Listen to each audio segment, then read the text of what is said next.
Shower and 26 then tomorrow. Saturday, partly cloudy and 24. 26, partly cloudy on Sunday. Then similar conditions Monday and 25. Mostly sunny Tuesday and 30. More news as it happens on 5AA. 1395, Adelaide's 5AA. This is Peter Godfrey. Good morning, 7 minutes past 5. Temperature, we're dropping just a little bit, but not a lot. 24 degrees at the moment. It's about the coolest we've been. Overnight, been a warm one and a stinker today, as we've just heard. Well, let's head across the ditch. I think it might be a little bit cooler over there. Maybe we can get some of that cool breeze down the phone line. Selwyn Manning, editor of EveningReport.nz. Selwyn, can you send us some cool air?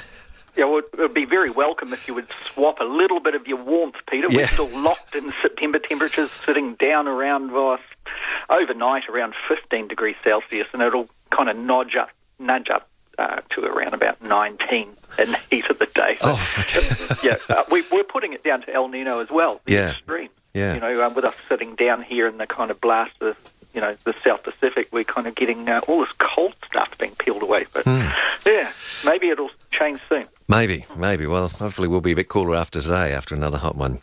But 41, I understand, is the peak for you guys yesterday. That's just, I can't relate. Yeah, just got that, or 40.1 for Adelaide, just on 3 o'clock yesterday afternoon. But I think parts of the north of the state were well above that. They were sort of forecasts of sort of 39, 40, 41 degrees up in the north of the state. But far too early in the year for that. Yeah, it is. And then, of course, the fire problems that have reared their ugly head as well. So not looking good.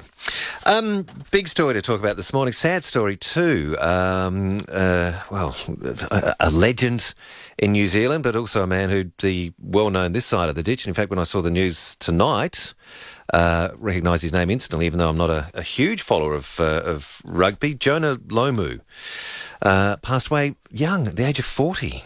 Yeah, very sad, Peter. And last night it was reported that Jonah died of likely cardiac or pulmonary event while at home in Auckland, and he was surrounded by his family. And it was only hours before, Peter, that he arrived back in New Zealand with his family from Dubai, where he and his wife and his two children, they were holidaying after having attended the Rugby World Cup way up there in the United Kingdom.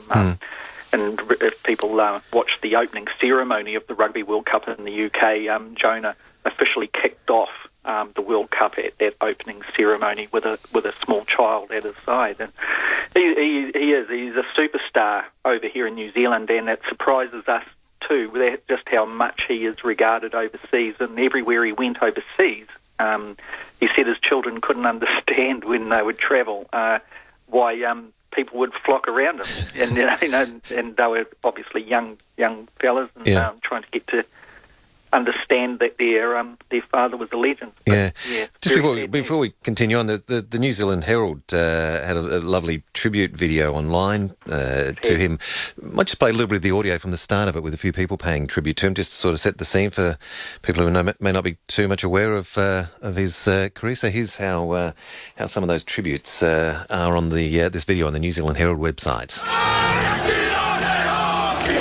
6'4", playing on the wing, doing sub 11 second hundreds. That's just unheard of. He did things on the rugby field that no other person could do before then, and ever since. He was pretty much a single-man demolition job. He was just toying. It was like boys playing men.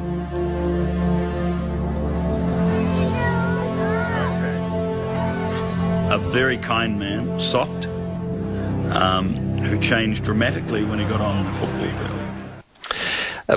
field. A giant of a man, I'd say. What is he, 6'5"? Yes, big fella. That's right. Now, he took the world by storm, really, in the rugby world by storm, I should say, when he played in the 1995 World Cup in South Africa. And between those two World Cups he played in, the 1995 and the 1999 one, he notched up 15 tries, which is a phenomenal record in the game. He was the youngest person to pull on the All Blacks jersey, Peter, at 19 years and 45 days old. He played for the All Blacks 63 times, and he was 6'5", He weighed 119 kilograms. Yeah. He could run 100 metres in 10.8 seconds. That's with a rugby ball. With the ball in his hand. Yeah, amazing. Now, amazing. on top of this, the All Blacks, they played Jonah on the left wing. And in that position, as people saw in the 1995 Rugby World Cup, he was virtually unstoppable. And Australian Wallabies great Peter Fitzsimmons, he said last night on New Zealand TV that Jonah in full stride was like a human freight train in ballet shoes. He says this huge guy who was so nimble and was able to swerve and sidestep at the same time. Yeah. And it was pretty formidable, obviously, to speak, on those points. He scored, for those who like these kind of things, 188 points in his All Black career between 1994 and 2002. And sadly, that career was cut short after it was revealed in 2002 that he had a relatively rare kidney disease called nephrotic syndrome. Right. Yeah. Now, he was diagnosed apparently with that disease in the end of 1995, so really early in his All Black career. But details of that condition, they were kept private for a long time. And, it's like a sports superstar who is absolutely formidable. And then if he has a bad day, people would criticise and carry on. You know how it is? And even exactly. On a bad day, he was still heads and shoulders above still anyone brilliant else. On a bad. He stood out in the All Blacks. He stood out when playing the Wallabies, who were, the top of their game during that period. And he was just a wonderful guy. There's personal memories too. I've never forgotten this. He really, So you've met him before? You've met him personally? Yeah, it was way early when, I'll always remember this really. I was working for a South Auckland newspaper, Peter, and received a call from a man called Phil Kingsley-Jones, who managed a number of up-and-coming sports kids in South Auckland. And he spoke about this really fine young guy from Mangere, which is one of South Auckland's poorest suburbs, and he said his name was Jonah Lomu, and he says, I'm telling you, this guy is destined to be an All Black. Now, at 15 years of age, this is before I'd met him, Jonah had caught Phil Kingsley's eye while playing rugby for Wesley College in Pukekohe, or it's near Pukekohe. It's kind of like a boarding school there. Mainly it used to be run by Methodists, and it's really known for its rugby, and it's known for fostering through children and students from perhaps poorer homes into positions where they can reach their potential. Now, when I met him, it was a couple of years after that. He was 17 years of age already, 6'5". Phil had arranged for me to meet Jonah, and there was this young mother, Peter, who needed a liver transplant. Now, she was trying to raise money to pay for an operation in Australia. At that time, the liver transplant and that kind of procedure that she needed, they couldn't perform that in New Zealand. Now, the two of them were there. They were standing on the side of the road outside the post office in a small place called Papakura, which is about 25 kilometres south of Auckland. It was raining, and there was Jonah. He was only 17, but he'd already towering, there. He was huge. And he stood beside this young mother, holding an umbrella and shielding her from that cold wind. And he was softly spoken. He always was in those early years.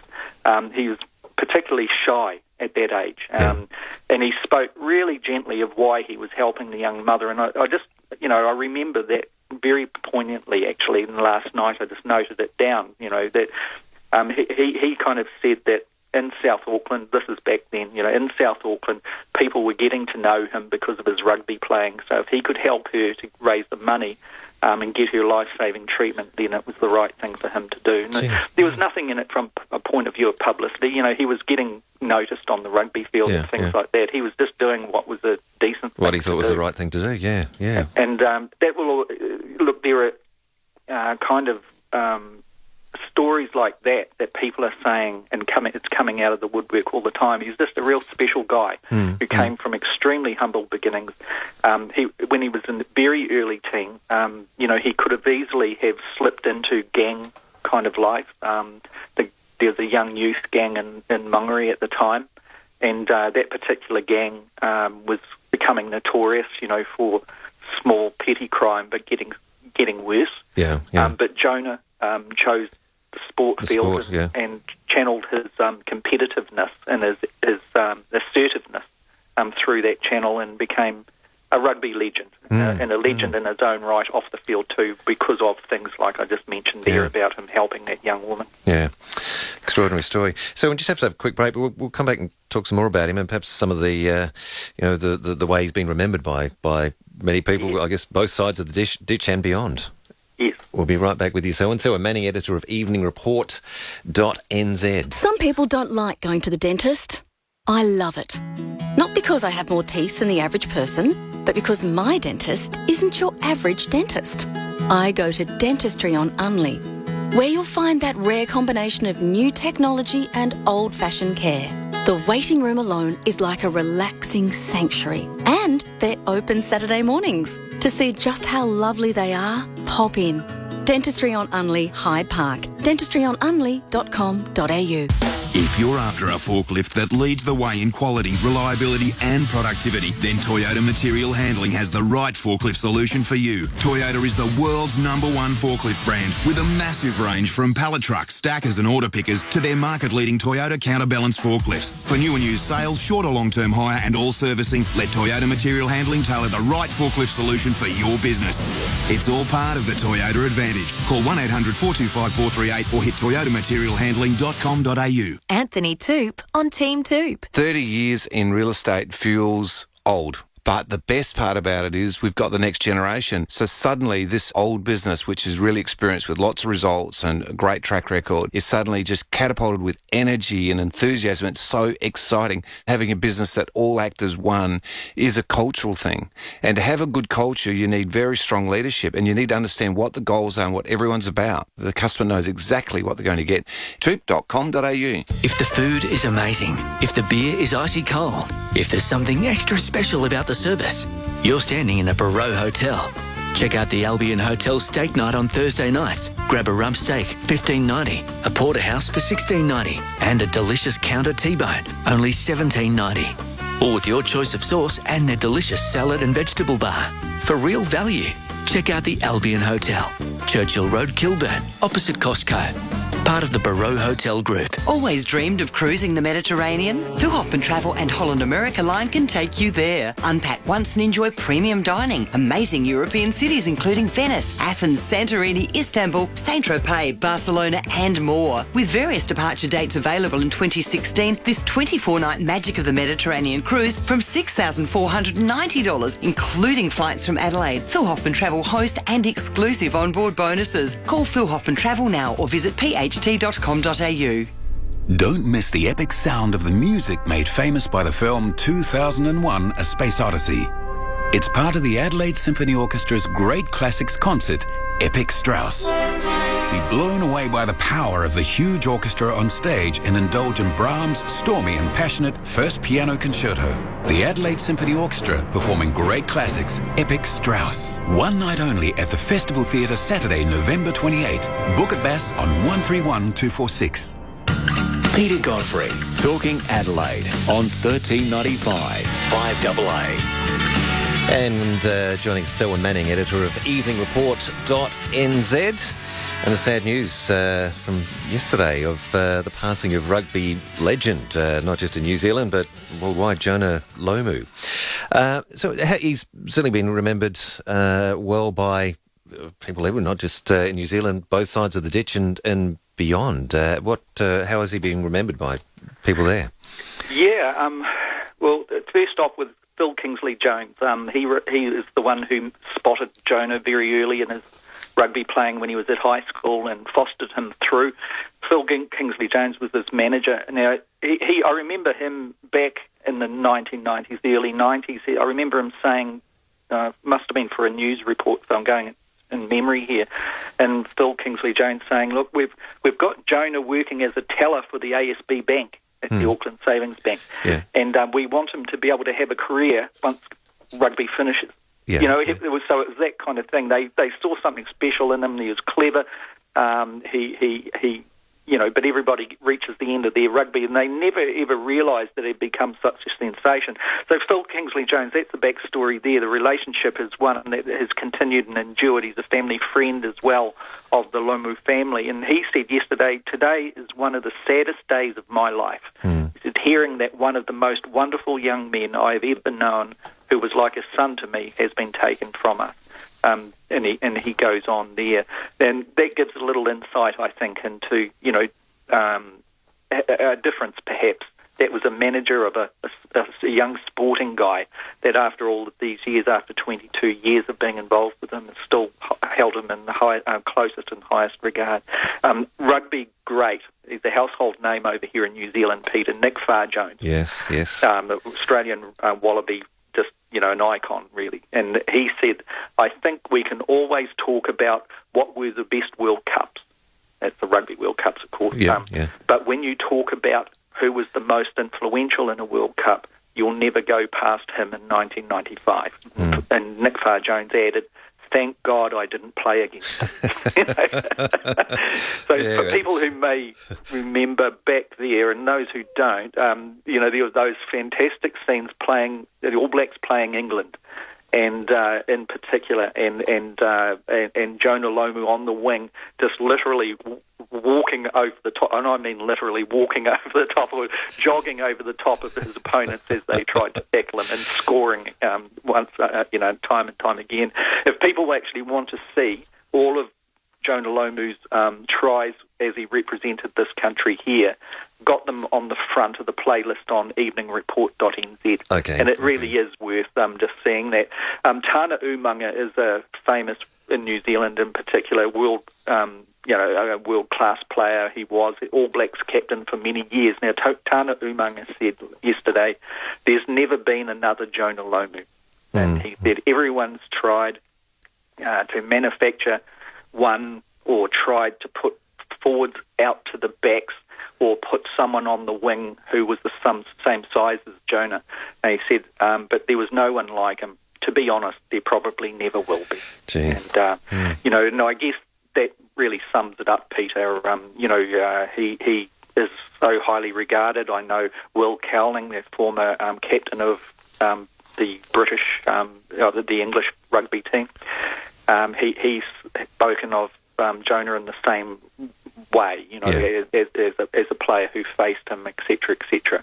And it's just one of those things that at 40 years of age, it's always an awful thing, isn't it? Yeah, it's pretty... Passed away, irrespective of whether or not they're famous or not. But mark my words, this guy, he was famous, and he grew up, if you like, in the spotlight. He was never really involved with any controversy.